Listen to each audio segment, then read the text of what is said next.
Hey everybody, it's your pal Drew Geraci and another episode of Drew Geraci's Comics. And if you like this, check out my other channel called Random Comics for My Spinner Rack. I take no ads. I just want you to see the whole thing in one fell swoop.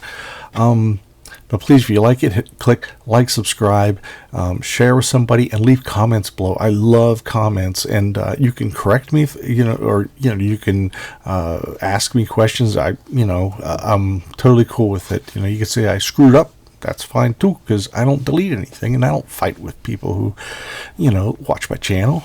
We're here for comics and having a good time. 35 cents. Oh, that burns I really tested my fandom as a comic collector. It's like you could almost get 3 comics for $1, but not quite. So this is very much a Star Trek sort of knockoff, but it's got okay, there we go. And it was designed by Dave Cockrum. I would wager, because these are like Dave Cockrum designs, and he did the cover, and he did do a lot of designs on new features. And Cockrum and Joe Sinnott, that god-awful UPC code. Well, anyway, their Earth is dying, and the Secret 3000 is supposed to take them out of our galaxy into a safer place. Usher, so they can land somewhere maybe, hopefully, and repopulate. But there's it's not just them. I mean, they're not going to just get it on together. It's just they have, I think, 3,000 people. Maybe that's why it's called that. I got lost in places. I have pretty good reading comprehension, but my only concern was Doug Mensch, who is an excellent writer. I mean, he's done sci-fi. He's done barbarian stuff. He's done Batman. He's excellent.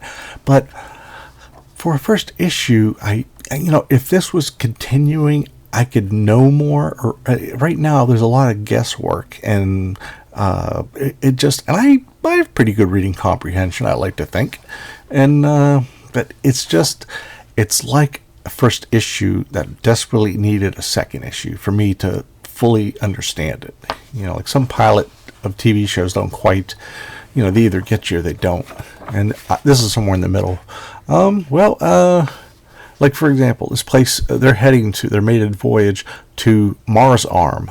Now, I thought it said to Mars, and then it says Arm, Threshold of Danger, Doorway to Wonder. And I didn't realize till like a few pages later that they were going to Mars Arm. That was the name of this place, not just Mars. So, but the real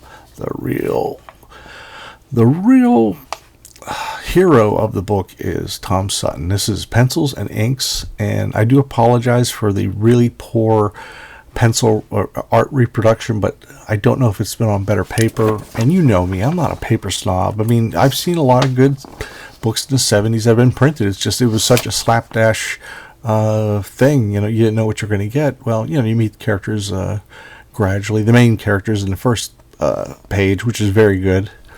Now here's the thing that's awkward. Okay, they're supposed to go to another star system, and it's supposed to be sort of a well, why don't I just read it? Reporting to command deck as ordered, Captain Shaw. Any problems, sir? Nothing wrong in the green room that I prepare for a full-fledged assault on the military armada. What? But this is a military mission. Why would... See, I think there was a typo, or a lettering typo. But this isn't a military mission. Why would... See, that threw me off, too. So I'm already kind of confused. Because we're going to scuttle this mission. Shove it right down the throats of Jason and the Six.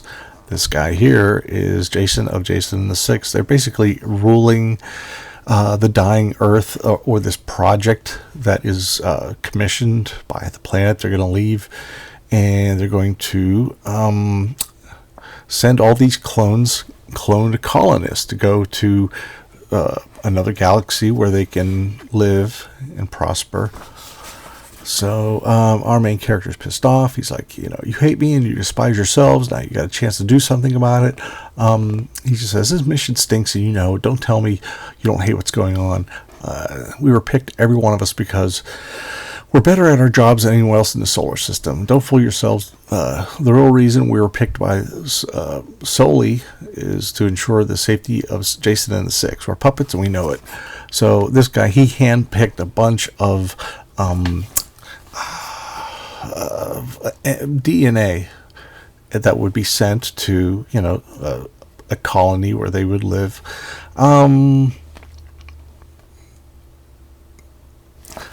So basically, they're being bullshitted to attain a safe warp drive and escape the solar system. What? But it's impossible, Jason. It's been tried a dozen times. Einstein's theory will never become reality. Every ship is either disintegrated or never been seen again. Now that's interesting because a lot of times in sci-fi books, they would say, they would have Harkov's theory, which was this made-up character in Guardians of the Galaxy, the original group from 1969, or Star Trek or some other future book would be like, they would have something that disproves Einstein's theory and comes up with a newer one. Well, they're... give me this a second. Sorry about that. I had a hiccup, and I thought it was going to be a big old burp, but I didn't want to. But we recently received some information, Shaw. There's not enough time to fully develop the necessary new technology, but we think we've come up with a suitable organic substitute. What didn't you tell me? Because the sun will go nova in 263 days. I love that panel without the lines, just the gap. I mean, the sun's doing the greatest stuff. And unfortunately, it's not being printed very well. And here's the thing. Here's where I think the reason it failed. This would be so much better in an oversized black and white magazine like the original Star-Lord issues were in Marvel Preview. Because, Sutton's art's like crammed small. And he's doing all this really imaginative stuff. And it's so... in fact, when I bought it way back when, I didn't like it because it wasn't the Marvel House style. They weren't posed in... they didn't have figures posed that were ready for Marvel value stamps or stickers or whatnot. Anyway, they take this guy away. They say his wife is, he has to agree with the mission or his wife will be killed. And he's like, very well, Jason, I'm with you. But almost within a year, our main character, he says, it took nearly 9 months to devise a plan from prison. The time's come to put that plan into effect. Are you with me? Okay. He goes, here we go. If you have to fight the whole military. And like I said, the story itself it's really heavy on, how can I put it? It's kind of low on personality. Like it's more like you have the hothead than you have everybody else. And this really deserved to have been a longer story. But it's so truncated. And but the artwork's just amazing. The line work on everybody. And they're ready to take off and go, go, go. It reminds me so much of Logan's Run. These are people on Earth that are like encouraging, the ship taking off. And, it's like renewal. That's the word I was looking for. So they talk about this character named Phaedra, who was a young telepath, and she's grown up. She's used as a conduit. She speaks language and hears everybody's language. A silent translator. What's funny is Doug mentions using a lot of Kirby style quotation marks, which it's always neat, So she's sort of there. Somewhat of a navigator as well. But, I thought it was a satellite love for a second there. Okay, like I said, it's real hard to make out this art, but it's so amazing. What's the matter? You never see a telepath before? And he goes, but your face. Grounding us on Earth was enough. They decided to brand all telepaths. And what's interesting is, I'm sure whoever designed Dazzler had that same idea. Let me see. Let me do a quick see. I don't even know if she has her mask on in this. I should have got gotten the... Oh, heck with it. That should be enough. That is a great panel. And our main character, he kind of realized that his wife is long dead, and they've just been lying to him. And Phaedra's like, I don't want to be,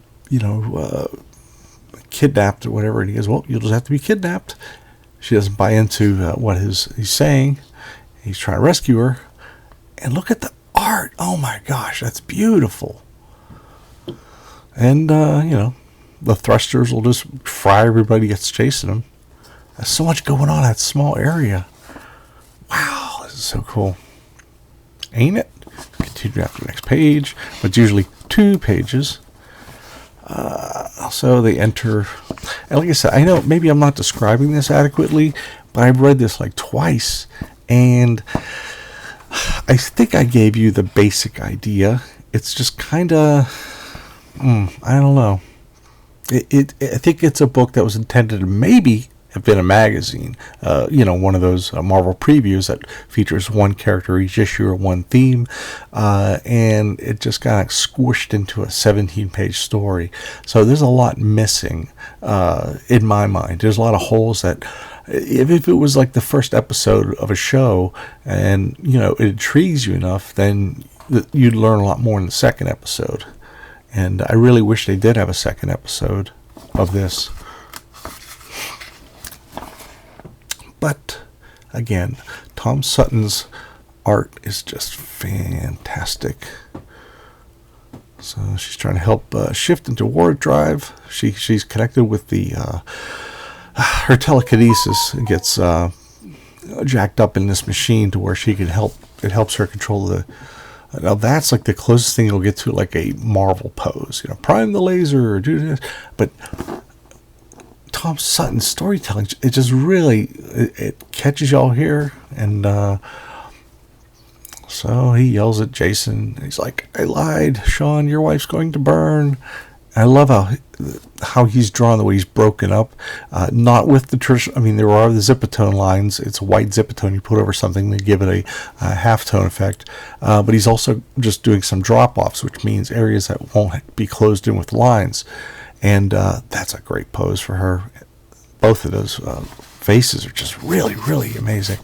And they get through, and this was, it's kind of heavy. It's kind of dense. Like I said, it really should have been a larger issue because there's so much potential. But they go to the computer. Jason, the bad guy, apparently you've discovered one of my fail-safes that I've built in, such as programming my consciousness into the computer to be triggered by your request for the non-existent Project Life 2 tape. Obviously, you've left my body behind to die, but I will live with you forever. My consciousness fully integrated with every one of these circuits. Every time you use a computer, I will respond, but I would respond. It will respond as I would respond, and you can't get rid of me without sacrificing that knowledge, the accumulated knowledge of all mankind. So they're like, oh, let's go. And like I said, it's maddening. It's infuriating. It wants me, and also, now I believe, Marvel's usually pretty good at keeping copyrights, trademarks and such. So I'm sure, like in the 90s, they probably did a mini series, and I'm sure it was like completely changed to go with the 90s and such. Maybe get away from the Star Trek. If anybody knows below, or if they've seen this issue reprinted and on better paper, please let me know below. It's so maddening, it was maddening in late 78, and it was maddening now, too many years to say later, but I hope you enjoyed this, and if you get intrigued, it's really cheap to buy, so you can get a $1 box if you want, and that's it.